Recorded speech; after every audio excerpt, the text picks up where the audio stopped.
қарор буд ки имрӯз дар боздоштгоҳи муваққати шаҳри душанбе ҳукми абдулло ғурбатӣ журналисти боздоштшудаи тоҷик содир шавад, аммо вакили дифои ӯ бо нашри як хабарномае эълон кард ки мурофиа ба дигар рӯз гузошта шуд.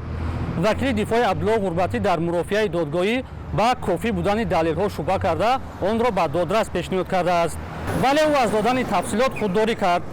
вакили дифои абдулло ғурбатӣ аз додрас дархост намудааст ки ғурбатиро сафед ва аз толори додгоҳ озод кунад. дар ин мурофиаи додгоҳӣ низ наздикони абдулло ғурбатӣ ба толори додгоҳ роҳ дода нашуданд. айбдоркунандаи давлатӣ рӯзи 29 сентябр дар мурофиаи дуввуми абдулло ғурбатӣ аз додрас хостааст ки ӯро ба 8 соли зиндон маҳкум кунанд.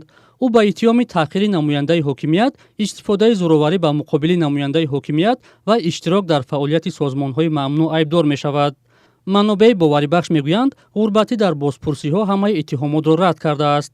созмонҳои ҳомии ҳуқуқи хабарнигорон ва баъзе рӯзноманигорону фаъолони шабакаҳои иҷтимоӣ боздошти абдулло ғурбатӣ ва 6 хабарнигору блогери дигари тоҷикро дар бештар аз 4 моҳи ахир беасос номида озодии онҳоро талаб карданд.